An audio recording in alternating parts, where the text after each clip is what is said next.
الله الرحمن الرحيم ومركلة iyo barnaamijkeenii ku saabsanaa Microsoft SQL Server casharkii ka horreeyay waxaanu kusoo qaadanay laba cashar ama hal casharba oo ahaa detachingka iyo attachingka casharkan waxaanu ku baran doonaa markaasi sida markaasi loo create gareeyo file group waanaga hore soo sheegnay oo database ku xulay baynu laba ugu yaraan wuxuu ka kooban yahay markaasi laba file waa data file iyo log file data files waxa loo kala qaybin jiray primary data file iyo secondary data file marka data file ku ama primary data file ha ahaado ama secondary data file ha ahaade iyaga waxa lagu guri jiray baynu wax loo yaqaan file group laakiin log file ku ka gedisanaa oo wax file group ah ma geli jira marka habeenkii dhaweyd ama casharkan hore waxaanu soo aragnay sida loo sameeyo file data file ah markaan faylka sameeyno markaasi faylkeenaasi wuxuu tegi jiray file groupka loo yaqaan primary waxaan sameyn doonaa markaasi file group kale oo aan data file-yana kusoo ridi doono log files kuma jiraan iyagu marka labadii hab aan soo naqaanay baa lagu sameyn karaa in la isticmaalo GUI ama in la isticmaalo markaasi query waxaan ku horeyn doonaa habka GUI waxaan right click siin doonaa database keeni waxaan oran doonaa properties markaan data file ama ku daranay ama log file waxay meeynay markaasi fileskan dad halkan aan oranay add magacaada bixinaysa size-kiisa outgrowth iyo paska la dhigayo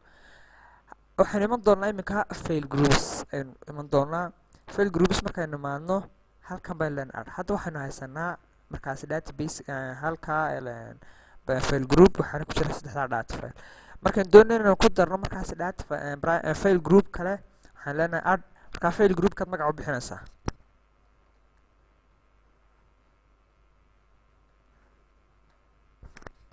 file group 2 oo kale ayaan u bixinay tusaale ahaan hadda wax files kuma jiraan markaas waayahay symbol ka aan ku sameynay marka jiga la isticmaalayo markaas marka query la isticmaalayo maxaan sameynaynaa marka query la isticmaalayo query-ga soo socdo qoraysa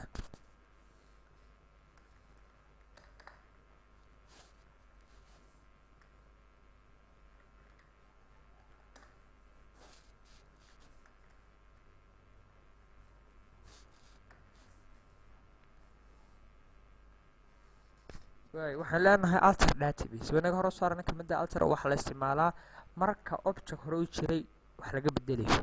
ama wax laga masaxayo ama wax lagu darayo object-gaas ah database oo table iyo wixii la mid ah marka waxaan alter database name-kii add file group ku dar file group name-kii marka sheegayna inta soo waxa la garanay leenahay execute hadda waa lagu daray aan eegna right click properties file groups baan iman doonaa okay waxaan ugu soo biray file groupkii aan ku soo darnay file group 3 wax markaas file-ana ma hayo hadda way si aad markaa u ogaato inta markaasi file group ee uu leeyahay database-ka wada isticmaalay query waxaan ku soo arno GUI oo right click baad halkan siinaysa database-kaaga magaciisa dadna file group halkaas ka arkaysa oo marka GUI-ga la isticmaalay query baynu ku eeganaa caawa waxaad qoraysaa query-gan soo socda markaa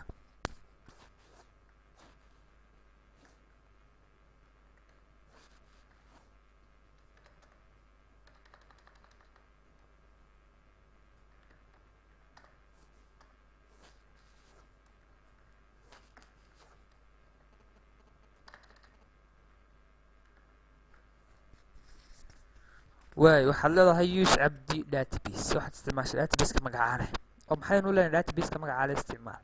halka markaad eegto waxa ay ku jirnaa database-ka loo yaqaan master haddii query-gan hoose sidaa ku kicino wuxuu ina tusi doonaa uun inta data file ee uu leeyahay markaasi database-ka master loo yaqaan way okay ay afwan query-gan khalday help db baan qoray marka waxa leeyahay help file group waayahay exec imka dadka ku kicino muxuu ina tusay gebigiisu database-kan wuxuu leeyahay hal file group oo loo yaqaano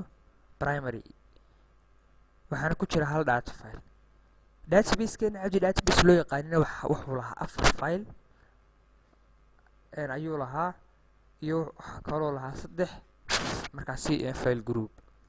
marka waa inaad markaa tirahdaa use isticmaal database-ka magaca leh ama intaad halkan soo furto aad u sheegto database-ku isticmaali lahaa. marka haddaad halkan uga sheegto uma baahna inaad query-gan kiciso, line-kan hoosun baad kicin doonta. okay group name file groupka magaciisa waa primary iyo file group 2 iyo file group 3 saddexdaa file group baan haysan. group id kan waa number 1 kan waa number 2 kana waa number 3 kan imisa file data file buu hayaa 3 kan imisa data file buu hayaa waxba kan imisa data file buu hayaa waxba. marka habkaas ayaa loo eegaa database-kaagu inta file group uu leeyahay adigoo isticmaalaya markaasi query. way file group baan samaysanay. file groupkana markaa aniga hore usoo sheegnay shaqadiisu waxaa ahayd in lagu guro data fileska. marka data file cusub baan samayn doonaa. data fileka aynu sameynayna waxaanu ku ridi doonaa markaasi specific group file group aynu cayinay oo tusaale waxaan ku ridi doonaa file group 2 oo kale. marka query-gan soo socday qori doontaa.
way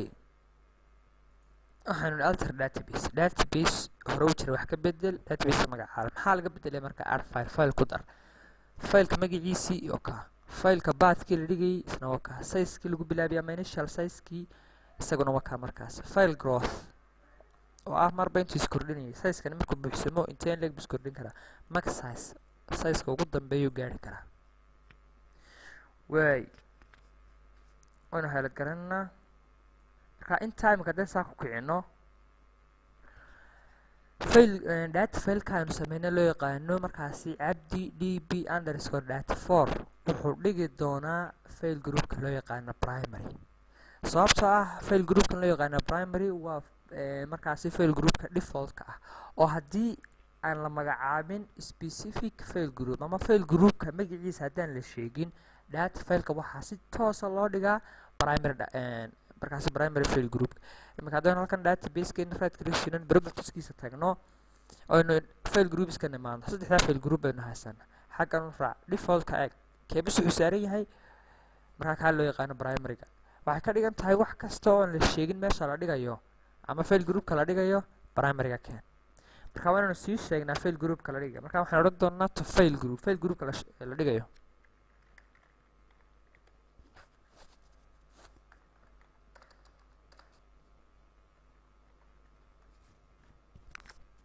intaasaan halad garan doonaa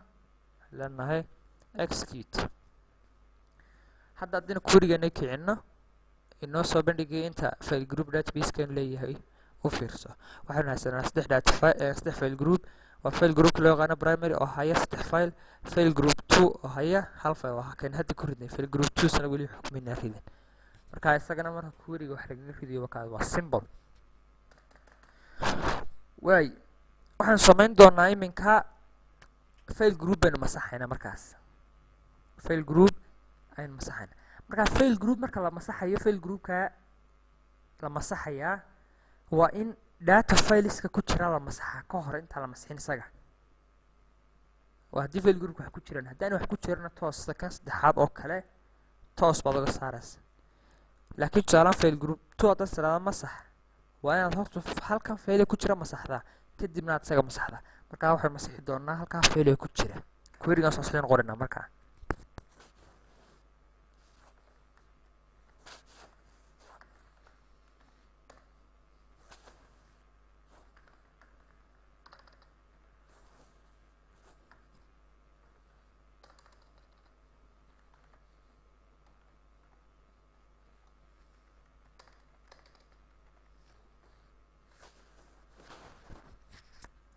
waxaan alter database cabdi waxaad ka bedeshaa wax database kan loo yaqaano cabdi db maxaa laga bedelayaa remove file ka saar faylka magaciisa iyo cabdi db underscore data for waa kan hadda sameynay markii dhaweyd markaa waan hala garan doonaa execute sakulan the file cabdi db markaasi underscore data for has been removed marka haddaynu dib ugu celino aynu isnaahna file groupka masaxa file groupka keliyana masaxna inuu masaxo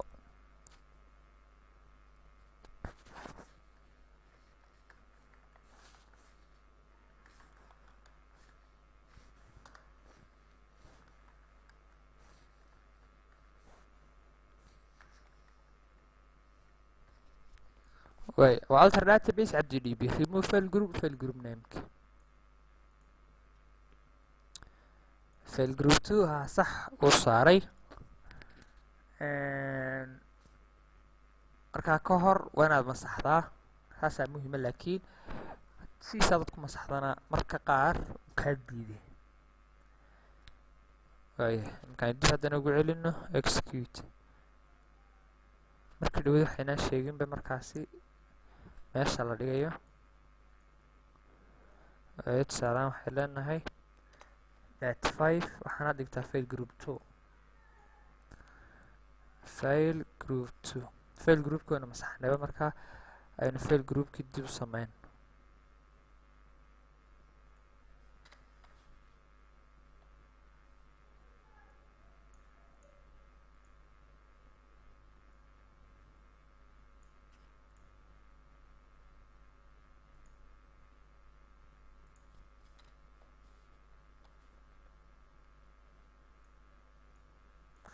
waayahay iminka barandhata markaas file groupkiisiisa u saarno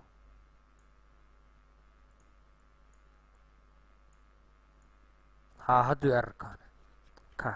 markii dhaweyd querygan hayladgareeyey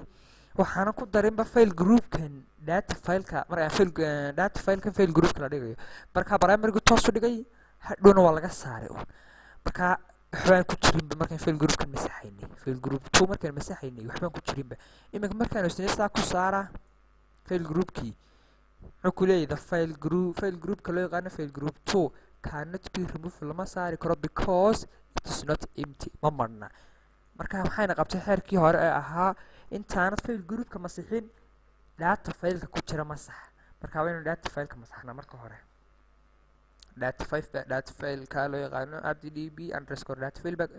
baa ku jiray markaynu data fileka masaxno kadib baynu masixi karnaa file groupkiina okay waa simple waayahay waxaa marka aynu kusoo gabagabin doonaa maanta dropping database-kii marka la masaxayo hab markaasi query iyo GUI baa lagu masixi karaa markaad ku masaxaysid markaas adoo isticmaalaya GUI-ga oo simple right click umaad siinaysaa markaa waxaad leedahay delete saasoo kaaga masixi doona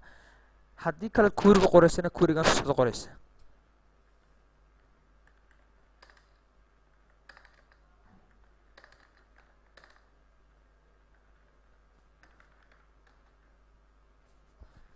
querygaas qoraysaa kadib aad saa ku kicinaysaa markaas ka masixi mayno databasekeena tusaale ahaan database kale oo iska saambala aynu soo diidan doonaa databaseka loo yaqaano cali oo kale waa databaseka halka ku jira markaa databaseka haddii saa masaxno halkan ka bixi doonaa markaa refresh garayna kuluuska kasii jira cali saasay ku dhamaatay maanta saasaan ku dayi doonaa wasalaamu calaykum waraxmat ullaahi tacaala wabarakaatu